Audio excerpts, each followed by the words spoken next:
네이버와 카카오는 2023년 창립 이래 역대 최고 매출을 기록했어요. 근데 이제 주목할 건 그들의 축제를 완전 망쳐버릴 수 있다는 거고요. 판을 아예 뒤바꿔버릴 수도 있겠군요.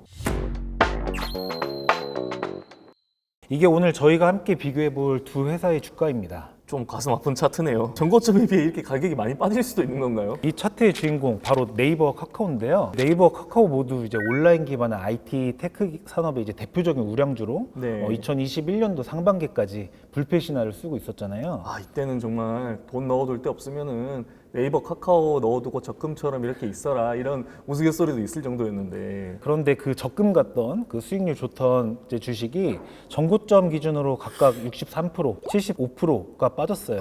그 21년 하반기부터 24년 상반기가 지난 현재까지 하얀 곡선을 그리고 있네요. 뭐 기업의 존재 이유가 사전적인 의미로 이제 주주이익의 극대화라는 그런 관점에서만 보면 주주들한테는 진짜 눈물 흘릴 상황인 거죠. 그럼 회계사님은 이런 대량 주가 하락이 경영 실적이나 재무제표상의 이슈에서 생겼다고 생각하시나요? 예, 그게 바로 저희가 오늘 제보자에서 한번 다뤄볼 내용이에요. 카카오 네이버 정말 이제 사업에 문제가 있어서 이렇게 된 건지, 뭐 재무제표상에 어떤 변화가 있어서 이렇게 됐는지 뭐 오늘 한번 살펴볼 거고요. 이 주식이 이제 감히 예측하기는 어렵겠지만 제가 현재까지의 재무 상태나 경영 성과는 어떤지 한번 살펴보시고 여러분들 이제 스스로 판단할 어떤 근거를 한번 마련해 주시면 좋을 것 같습니다. 과연 어떨지 기대가 됩니다.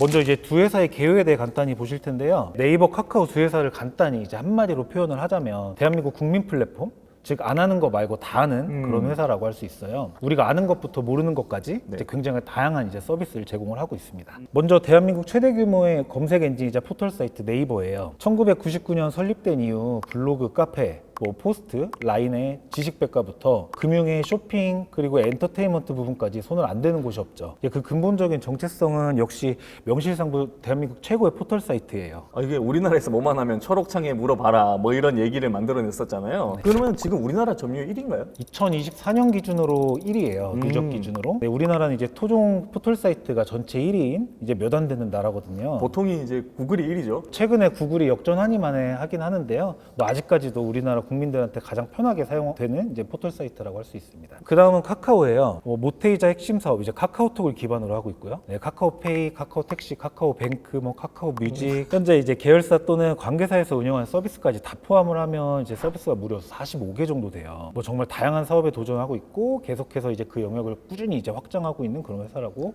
볼 수 있습니다. 45개 역시 많았네요. 이게 네. 카카오 안 쓰시는 분들 한국 분들 중에는 없겠죠? 저희도 왜 그 회의할 때 카카오톡을 하잖아요. 지금. 맞아요, 네. 맞아요. 검색 엔진이나 메신저, 뭐 주 영역은 조금씩 다르지만 이제 네이버나 카카오가 눈 떠서 눈 감을 때까지 계속 사용하는 그런 이제 플랫폼이잖아요. 네네.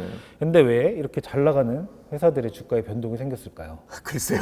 그 이유 오늘 뭐 이거 하다 보면 알 수 있겠죠? 네, 재무제표를 보시면은 힌트를 좀 얻으실 수 있으실 거예요. 네이버 주가가 2021년부터 하락한 건 아시죠? 네, 맞아요. 근데 이제 매출이나 영업이익은 하락한 건 아니에요. 네이버의 연결 손익계산서를 먼저 보시면 2021년도에 6.8조를 기록했고요. 그 이후에도 2023년까지 꾸준히 성장을 하고 있어요. 그러게요. 이게 수익이 엄청 잘 나고 있는데요. 2023년에 거의 10조 정도인데 매출이 시총 절반 정도인 것 같아요. 이렇게 영업이익의 볼륨도 꾸준히 성장을 하고 있는데 반해 네. 이제 매출액 대비 영업이익률은 떨어지고 있어요. 이제 보시면 이제 2021년도 19%에서 2023년도 15%로 이제 단순히만 봐도 한 80% 수준으로 떨어져 있잖아요. 그리고 단기순이익도 그렇고요. 단기순이익률도 같이 떨어지고 있어요. 2021년에 이제 중단 영업이라고 기재된 손익을 제외하고만 봐서라도 단기순이익이 약 21년도에 1.5조 정도 나왔거든요. 근데 2023년도 단기순이익은 1조 원에 못 미쳐요. 약 5천억이 빠졌고 매출액 대비 이제 비율로 따지면 절반에도 못 미치는 그런 수준이에요. 근데 회계사님 21년에 중단 영업 손익이라고 하는 게 왜 15조 원씩이나 나는 걸까요? 이게 중단 영업 손익이라고 하는 건 보통 이제 회사가 중단을 하거나 매각한 사업 부분에서 발생한 이익이나 손실 얘기하는 거잖아요.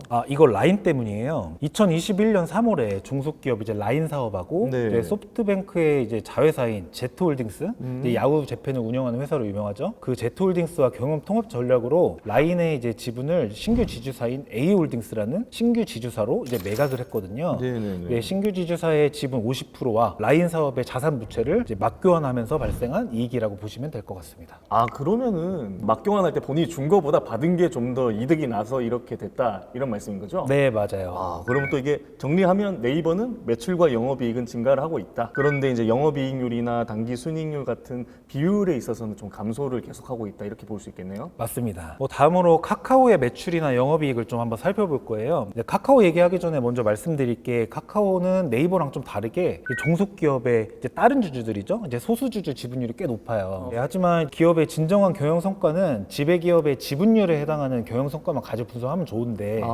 예, 우리가 이제 분석을 조금 더 쉽게 하기 위해서 소수주주 지분은 좀 고려하지 않고 설명드리는 부분 좀 감안을 해주시면 좋을 것 같아요. 먼저 영업수익부터 보시겠습니다. 그 영업수익 즉 매출 볼륨은 네이버와 마찬가지로 이제 주가 하락이 시작된 2021년 이후에도 꾸준히 성장을 하고 있어요. 지난해에도 이제 창사 이후 이제 최대 매출 기록했음을 보실 수 있고요. 네, 여기서 이제 네이버와의 차이점 한번 찾아보자면 첫 번째 이제 21년부터 23년까지 영업이익부터 꾸준히 감소를 하고 있어요. 아, 여긴 감소를 하네요. 네, 한 1,200억 원 정도 감소를 했고요. 매출액 대비 영업이익률도 약 3.5%에서 4% 정도 빠지고 있고요. 뿐만 아니라 두 번째로 이제 단기 순손익은 더 드라마틱하게 빠졌고요. 아, 그렇군요. 2019년 이후 처음으로 2023년에 단기 순손실 쉽게 말해 적자를 기록했어요. 이처럼 이제 수익은 동일하게 성장을 하고 있으나 네이버는 영업이익과 단기 순이익은 완만하게 성장하거나 유지하는 중이며 카카오는 지난해 이제 최대 매출에도 적자를 기록했다는 걸 알 수 있습니다. 아, 이거 좀 신기한데요? 매출이 그렇게 잘 났는데 왜 이렇게 적자인 건지 사람들한테 선물할 때 카카오톡 선물하기 많이 했는데 네이버는 분명히 아까 성장 중이라고 했는데도 주가는 왜 이렇게 또 슬픈 상황인 건지 궁금하네요, 이게. 아까 우리 그런 말 했었죠. 네이버, 카카오는 안 하는 것 말고는 다 하는 플랫폼이라고요. 이 말에서 힌트를 좀 얻어볼 수도 있을 것 같아요. 뭐 잠깐 스포를 하자면 이제 새로운 사업 부문에 이제 투자를 하고 운영하는 과정에서 이제 생긴 이제 여러 가지 상황들이 있어요.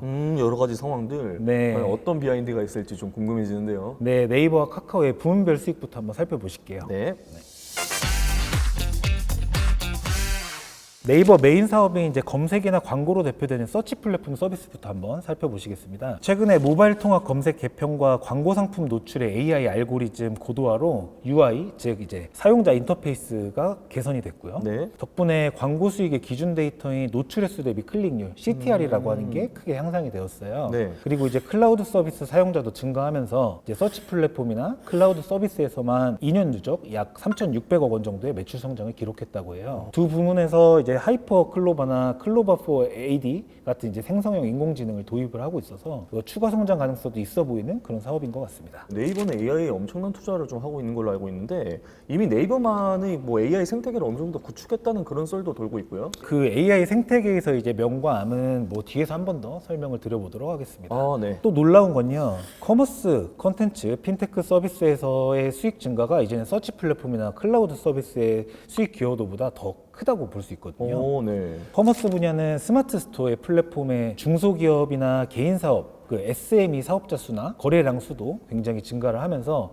중개 및 판매 수수료 매출도 크게 증가하고 있고요. 네이버 웹툰 컨텐츠, 어플리케이션 수입으로 대표되는 이제 컨텐츠 사업도 북미나 유럽 시장에서 소비량이 꾸준히 늘고 있더라고요. 네. 그러면서 2021년도 이후에 성장세가 굉장히 커요. 게다가 이제 뭐 네이버페이로 대표되는 이제 핀테크 서비스 또 이제 커머스 서비스와 결합해서 시너지 효과가 굉장히 많이 났거든요. 그 결과 2021년도 대비 2023년도 누적 매출은 약 38%의 성장을 이뤘다고 볼 수 있습니다. 이게 지금 말씀한 거 쭉 들어보면 그냥 웬만한 건 다 잘 되고 있습니다. 이렇게 들리는데요. 이렇게 영업이익의 볼륨 자체는 커지고 있는데 영업이익률은 왜 감소를 하고 있을까요? 이게 여러 가지 상황들이 있을 수 있는데요. 네. 눈에 띄는 변화 중에 첫 번째는 외주 수수료의 변화예요. 네이버는 2021년도 대비 커머스와 컨텐츠의 비중이 조금 높아졌어요. 서치 플랫폼 서비스 같은 경우는 영업 비용의 이제 외부 유출이 굉장히 적은 그런 플랫폼이에요. 반면에 이제 커머스와 이제 컨텐츠 서비스 같은 경우는 사람이나 회사가 중간에 하나 껴있는 시스템이라 정산할 비용이 있는 그런 수익 모델이라고 할 수 있습니다. 파트너 수수료나 콘텐츠 제작자한테 지급할 수수료 이런 게 늘어나면서 영업이익률이 좀 낮아졌다고 볼 수 있겠네요. 예, 정확합니다. 네. 네. 두 번째는 임직원들에게 제공하는 보상의 비중이 꽤 커졌다고 할 수 있어요. 종업원 급여 및 상여뿐만 아니라 주식 보상 비용, 복리후생비 합계가 꽤 많이 증가했다고 할 수 있어요. 그 일환으로 네이버와 그 종속 기업들은 임직원에게 스톡 옵션이나 뭐 스톡 그란트, 뭐 RSU 같은 유사 보상을 좀 많이 제공을 하고 있는데요. 높은 퍼포먼스를 창출할 수 있는 이런 인적 자원들한테 적지 않게 계속 투자를 하면서 퍼포먼스가 근로소득뿐만 아니라 자본소득으로 이어질 수 있도록 흔히 말해 이제 오너십을 갖고 같이 성장해 가자 뭐 이런 취지로 계속 유도를 하고 있다. 또한 이제 비용으로 인식한 연구개발비 지출이 2022년도 대비해서 약 2천억 원 정도 증가를 했고요. 2021년도 대비 3,400억 원 정도 증가했습니다. 네이버가 이렇게 연구비에 투자를 많이 했네요. 이런 거는 주가로는 알 수가 없던 내용이고요. 네, 맞아요. 영업이익은 대략 이런 흐름이고요. 네. 예, 사실 이제 투자자 입장에서 영업손익보다는 영업의 성과까지 고려한 단기순이익을 조금 더 궁금해하실 거잖아요. 아, 그렇죠. 단기 순이익이 진정한 경영 성과 이렇게 보시는 분도 있으시니까요. 네, 2023년 단기순이익이 2021년도 대비해서는 감소를 했는데 2022년도 대비해서 소폭 상승한 걸 보실 수 있어요. 네네. 그럼 2021년도보다 못한 거 아니냐 이렇게 생각하실 수도 있잖아요. 네. 2021년 단기순이익이 높았던 건 영업 성과가 아니라 투자 성과에서 좀 기인을 했다고 보실 수 있어요. 2021년은 유가증권 투자뿐만 아니라 관계 공동기업 투자에서 생긴 이제 평가나 처분 이익에서 이 영업 수익이 많이 발생을 했다고 보시면 될 것 같아요. 아, 그러면 순수 투자 성과 측면에서 봤을 때 2021년에는 그 때가 왔던 거고 지금은 아직 때가 오지는 않았다? 네, 그런 거죠. 아, 그런 네. 거죠. 좋은 투자나 저평가된 가격으로 매입해서 좋은 가치로 되팔거나 높은 수익률의 이제 현금 흐름을 가져오는 그런 거라고 이제 봤을 때 최근에 투자들이 이제 미래 가치를 보고 투자하는 그런 단계일 수도 있고요. 또 높은 가격으로 평가받을 때까지 좀 기다리는 그런 기간이라고 보실 수 있는 거죠. 그냥 참고만 해주시면 좋을 것 같고요. 네네네. 왜 이렇게 주식 가격이 예전 같지 않아? 네. 뭐 사업에 문제 있는 거 아니야? 하고 이제 비약하기에는 2023년도와 2022년도 영업외 활동에서도 이제 최소 손실을 보지 않았다는 이제 그런 부분에 좀 집중해 주시면 좋을 것 같아요. 뭐 그리고 뭐 지속적인 개발 활동이나 M&A 활동을 진행하면서 트렌드 변화에 잘 적응을 했고요. 또 뭐 사업 포트폴리오는 비교적 탄탄하게 가져가면서 성장 추세를 유지하고 있으니까요. 예, 보다 기업을 냉정하게 판단하셔야 되는 그런 타이밍이 아닌가 싶습니다. 그러면 카카오는 어떤가요? 네, 그다음 카카오의 사업 구조예요. 네. 회사의 사업 보고서에 공시된 아래 자료를 보시면 매출이 이제 전반적으로 한번 성장해 가고 있는 게 좀 보이실 거예요. 각 부문별로 한번 더 자세히 한번 살펴보도록 하겠습니다. 카카오의 별도 재무제표, 즉 이제 고유 사업인 카카오톡 비즈나 포털 비즈는 매출을 유지하고 있는데 이상하게 단기순이익은 하락을 하고 있죠. 그 SM 엔터테인먼트의 이익이 더해졌음에도 불구하고 연결 손익계산서의 전반적인 손실은 약간 피하지 못한 그런 상황입니다. 카카오하고 SM엔터를 제외하면 거의 모든 부분에서 손실이네요. 아니 근데 이게 카카오톡 하면 전 국민 90% 이상이 활용하고 있는 그런 메신저이고 그만큼 명실상부 최고 플랫폼인데 왜 이런 결과가 나왔을까요? 말씀처럼 카카오의 이제 본업은 승승장구하고 있고요. 즉 포털비즈나 카카오톡, 뭐 쇼핑 등의 이제 커머스 매출은 꾸준히 증가하고 있고요. 2021년도와 비교를 했을 때 뭐 더 성장하고 있고 네? 영업이익률도 2021년도와 비교해서 2023년까지 꾸준히 성장을 하고 있어요. 지급 수수료나 매출 연동비, 즉 매출액에 비례해서 발생하는 매출 연동 영업 비용은 꽤 타이트하게 관리를 하면서 오히려 매출 성장률보다 낮게 유지를 잘 하고 있다고 볼 수 있을 것 같아요. 비용은 또 낮게. 데이터 인프라 확충 및 이제 유지를 위한 이제 수수료나 유무형 자산 투자 같은 인프라 예산들도 있잖아요. 네네. 그 예산을 줄이지 않으면서도 그리고 커머스 성장으로 인해 자체 상품 판매액이 늘어났음에도 불구하고 네. 영업이익은 비교적 잘 방어를 했다고 보실 수 있을 것 같습니다. 영업이익을 이렇게 잘 방어하고 있는 건 광고 수익도 이게 한몫하는 건가요? 맞습니다. 네. 그리고 국내 디지털 광고 시장이 매우 이제 좋아지는 것도 있고요. 네. 예, 글로벌 디지털 이제 광고 시장 자체가 성장하는 추세이기도 하고요. 그렇지만 이제 디지털 플랫폼 중에 국내 트래픽 1위에 해당하는 카카오톡을 활용한 카카오 광고의 성장은 그걸 이미 추월했다고 할 수 있죠. 뭐 광고 수익이 총 매출액에서 차지하는 비중이 굉장히 높아지고 있거든요. 그럼 대체 어디서 손실이 발생을 한 건가요? 네, 뭐 잘 보시면 네. 손익계산서 끝부분에서 보실 수 있어요. 종속기업 및 관계기업 투자 손상차손이라는 부분이 있잖아요. 네네. 이 부분에서 약 3,500억 원이 기록이 되고 있습니다. 그럼 이게 카카오가 투자한 종속기업이나 관계기업의 가치가 하락해서 약 3,500억 원 그런 손실이 발생했다는 건가요? 네, 맞아요. 이제 표를 보시면 정말 많은 종속 관계기업들이 있잖아요. 네. AI 및 빅데이터 솔루션이나 클라우드 서비스 등의 뭐 차세대 IT 사업을 주도하고 있는 카카오 엔터프라이즈는 그룹에서 가장 유망한 육성 선수라고 할 수 있어요. 네. 또 이제 여러분들이 다 아시는 이제 국내 가장 큰 대형 기획사죠. SM 엔터테인먼트가 있고 그 외에도 이제 라이브 커머스 사업을 하고 있는 관계 기업인 뭐 그릭 컴퍼니가 있고요. 2023년 중에 이 세 개 주식에서만 이제 투자한 금액 대비 회수 못할 걸로 평가된 금액을 약 3,200억 원 손상차손으로 원대로 기록을 했네요. 3,200억 원? 이거 꽤 큰데 타격 크지 않나요? 일반적인 공정가치 하락이 아닌 손상차손이라는 말은 네. 이게 단순히 이제 시장 가격이 떨어졌다는 그런 의미라기보다는 약 두 가지의 의미를 담고 있는데요. 네네. 첫 번째는 이제 종속기업의 사업 악화로 인해 성과가 투자 시점보다 좀 저조하다. 두 번째는 카카오가 종속기업이나 관계기업의 지분을 살 때 얹어서 지불했던 경영권 프리미엄이나 인수 시너지 효과까지 생각해서 매입을 했을 텐데 알고 보니 이제 재무보고 목적의 어떤 공정가치 평가액보다 비싼 가격에 매입을 했을 가능성이 있다. 거기에서 발생하는 손실이다. 제가 지금 하는 말이 좀 주제 넘을 수도 있는데요. 조금 더 냉철하게 보면 카카오의 종속 관계기업 투자 성과는 실적 면에서 조금 아쉽다. 뭐 이렇게 볼 수 있지 않을까 싶어요. 과연 이게 적정 가격에서 사온 게 맞나? 잘했나? 이런 생각이겠네요. 네, 그렇습니다. 네. 여기에 이제 웹툰이나 영상 콘텐츠, 멜론 사업을 포함한 뭐 다양한 엔터 사업을 하고 있는 카카오 엔터테인먼트도 한번 추가로 살펴볼게요. 네. 매출액이나 영업이익은 상승 추세인데 여기도 투자 성과가 조금 아쉬워요. 무형자산 손상차손은 특허권이나 저작권, 브랜드 가치나 소프트웨어 같은 무형자산의 이제 장부 금액보다 미래 회수 가능한 금액이 더 낮을 때 그 차익을 이제 손실로 인식하는 그런 회계처리인데요. 매출 1조 9천억 원에 영업이익이 700억 원이 나는 회사에서 무형자산 손상차손을 1조 원 기록했다? 투자자 입장에서는 그럴 수도 있지 하고 그냥 넘어갈 수 있는 그런 숫자는 아니죠. 네. 분명 뭔가 이것저것 편입하고 뭐 하고 이렇게 승승장구하고 매출은 나오고 있는 것 같은데 네. 비용이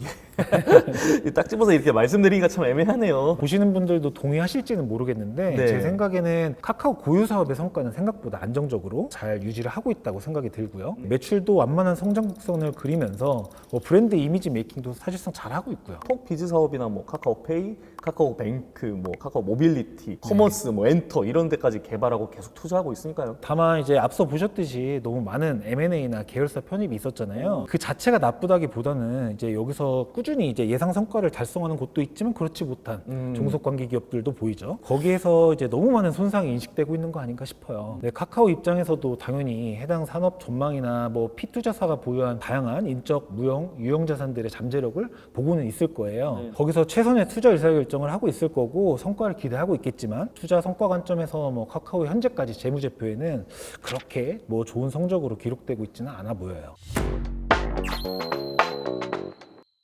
그럼 오늘 분석해본 네이버하고 카카오 어떻게 정리를 한번 해볼 수 있을까요? 두 회사의 고유 사업과 관련된 영업 성과만 보면 생각보다 꾸준히 성장하거나 유지를 하고 있어요. 개발 및 투자 활동도 활발하게 하면서 미래 가치를 견인할 사업도 나름 잘 구축하고 있고요. 하지만 카카오의 일부 투자 활동은 아직까지 그닥 뭐 긍정적이지 않은 방향으로 재무제표에 기록되고 있다. 뭐 이 정도로 정리해 볼 수 있을 것 같아요. 오늘 여러 이야기를 했지만 다 알고 계시는 두 회사의 무기가 있어요. 포털과 모바일 메신저, 뭐 최소 1개 이상의 산업을 장악하고 있다는 거예요. 그렇죠. 플랫폼 사업은 유저가 머무는 시간이나 이용하는 횟수로 그 파워풀함의 정도를 평가를 할 수 있으니까요. 그 분야에서는 두 기업을 능가할 플랫폼이 국내에 또 있을까? 그런 생각이 드네요. 파워풀한 플랫폼을 통해 이제 변화하는 소비 심리를 잘 캐치하고 그 생태계를 잘 구축할 수만 있으면 네. 뭐 여러 가지 수익 모델을 이제 디벨롭 할 수 있잖아요. 이게 또 사용자가 많다는 것이 곧 기회이자 무기가 될 수 있다 이 말씀이네요.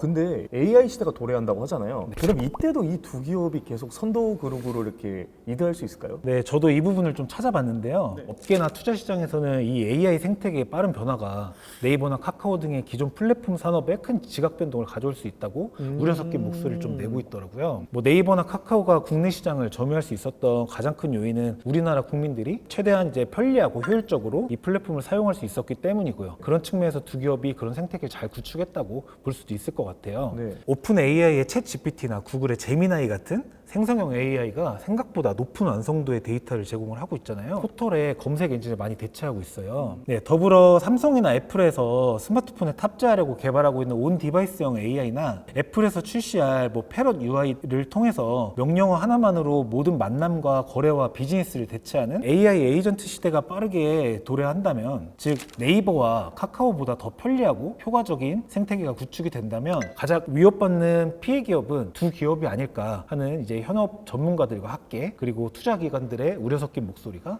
이제 들리고 있습니다. 그래도 뭐 이제 생성형 AI 있는 기술하고 이렇게 협업을 한다든가 네. 아니면 뭐 자체적인 기술 개발해가지고 돌파구를 좀 찾아보면은 네. 뭐 쉽게 돌파를 할 수 있을 것 같고요. 네, 두 기업은 뭐 나름의 노력은 하고 있지만 이제 변화가 예상되는 AI 생태계에 맞춰 뚜렷한 사업 모델을 제시한다거나 네. 뭐 글로벌 경쟁사와의 뭐 경쟁력을 입증하려는 그런 활동들이 아직은 매력적인 평가는 받지 못하고 있는 것 같아요. 예, 그 부분이 주가에 좀 반영이 돼 있지 않나 이렇게 조심스럽게 생각을 해봅니다. 뭐 이런 변화 속에서 뭐 잘하던 사업의 점유율은 계속 유지를 하고요. 새로운 뭐 이들만의 생태계를 어떤 방식으로 만들어 나갈지가 기대가 돼요. 많은 투자와 확장을 멈추지 않는 두 회사인 만큼 앞으로 더 기대해 보면 좋을 것 같습니다. 아, 기대만큼 잘 성장을 해갔으면 좋겠네요. 네. 오늘은 우리 일상에 항상 함께하는 네이버와 카카오에 대해 알아보았고요. 저희는 다음 주에도 더 재미난 주제를 가지고 인사드리도록 하겠습니다. 감사합니다. 감사합니다.